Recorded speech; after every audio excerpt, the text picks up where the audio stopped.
Tuesday, September 9th, Empowerment Temple Family Life Center on Baltimore's west side hosted a town hall on Ferguson and Baltimore's youth, asking the question, "Now what, B-More?" The evening started with music and a moment of silence from Michael Brown, the unarmed African-American teen fatally shot by Ferguson police officer Darren Wilson on August 9th.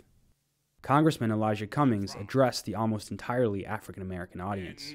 We have to redefine the relationship between police and black boys and black men.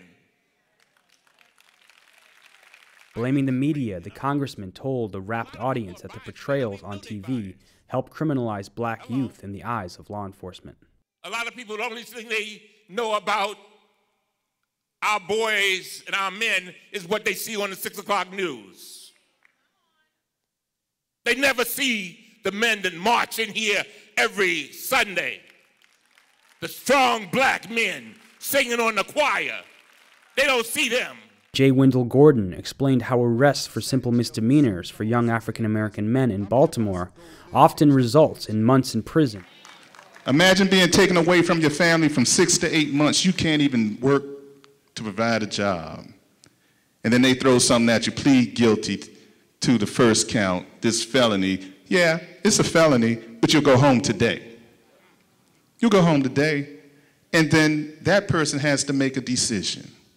And these are the decisions that African-American men are faced with every day. Do I go home and be with my family and try to repair all that was broken as a result of a very minor offense or no offense at all? Or do I continue to fight and sit in jail longer because the case gets postponed about 3 to 4 times? Baltimore Mayor Stephanie Rawlings Blake said she acknowledged that police brutality needs to be addressed. But she emphasized that the African-American community needs to cooperate with police to get justice in such cases like that of Mackenzie Elliott.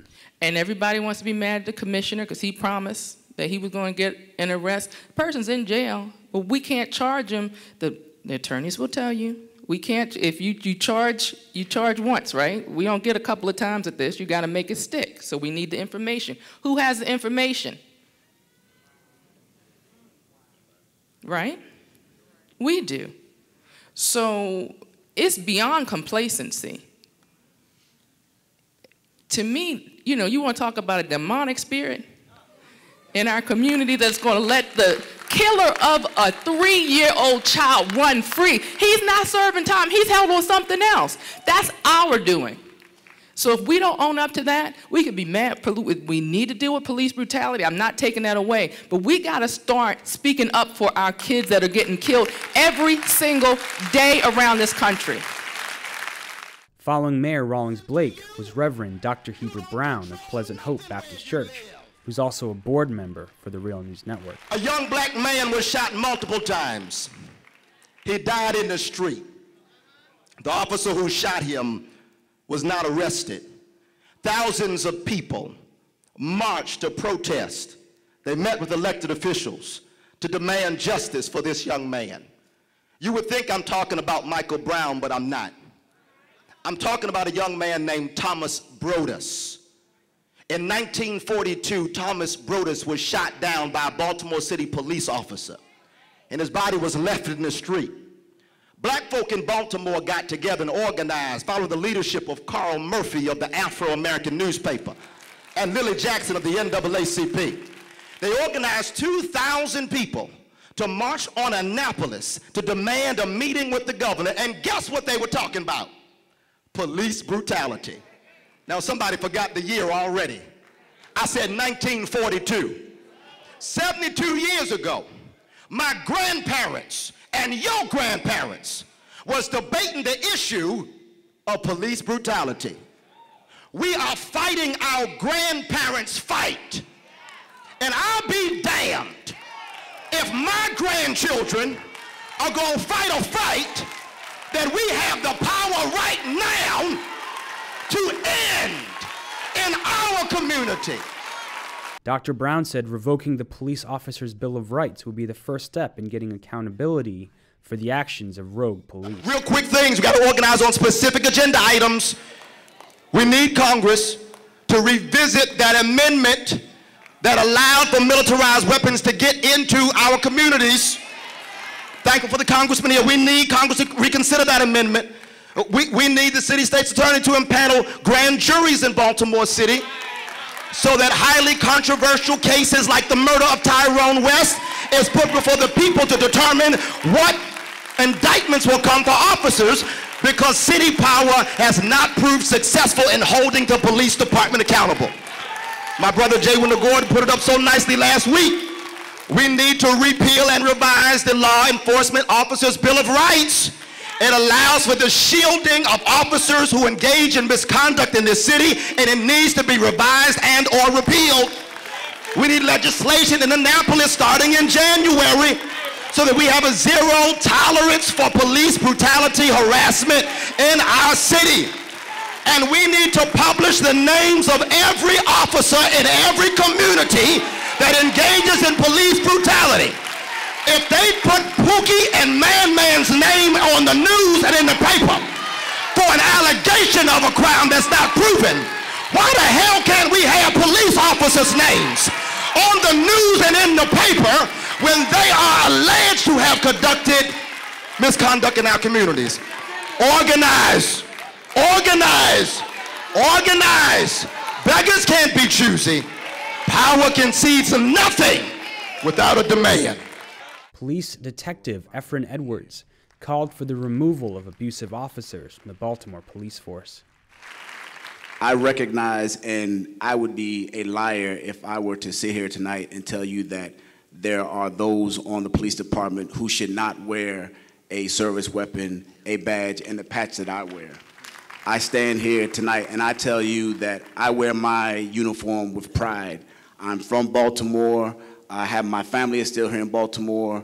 I have a host of aunts, uncles, nieces, nephews, and cousins who live in Baltimore, and I educate them about certain officers in their area because I train them. Wow. This is not to say anything negative about the Baltimore City Police Department. I know that the mayor and the commissioner are working diligently to remove those who do not belong on our police department. But I would also say that it takes a community, like the Reverend said, to be a voice. I have 4 children, and I don't allow the police department to raise my children. I raise my children. Detective Edwards even acknowledged that even he fears what fellow Baltimore police officers may do to his children. I stand here transparent, and I tell you, I am petrified to let my sons and daughters, I have 4 kids, in the city limits if they're not with a family member. And I shouldn't feel that way because I grew up Lock Raven and Cold Spring Lane, 1329 Crofton Road. We didn't have the tragedies that are happening today then. But I also say that my father put the fear of God in me, so I wasn't going to be out there doing something stupid. I don't want to take too much time up, but I would say that do not judge all police officers by their uniform. I stand here and I tell you that I do the best that I can to be the role model for you, because the bottom line is you pay my salary. I work for you, and I recognize that. And I make mistakes, but I understand malice. I understand gross negligence. And that line will not be crossed. But I understand there are those on the department who do. And I know for a fact that we are working as hard as we can to try and remove those entities. In response to an audience question on what next steps are needed to be taken to avoid a repeat of Ferguson happening in Baltimore, Gordon echoed Dr. Heber Brown's sentiments that the police officers' Bill of Rights should be repealed or amended to make the police department more accountable to the people. I've always said that the Law Enforcement Officers' Bill of Rights is the deadliest piece of legislation to come out of the General Assembly since the Death Penalty Act. I think it's responsible for claiming more deaths of African Americans since its enactment in 1974 than Maryland's Death Penalty Act during that same period of time. And now the Death Penalty Act has since been repealed.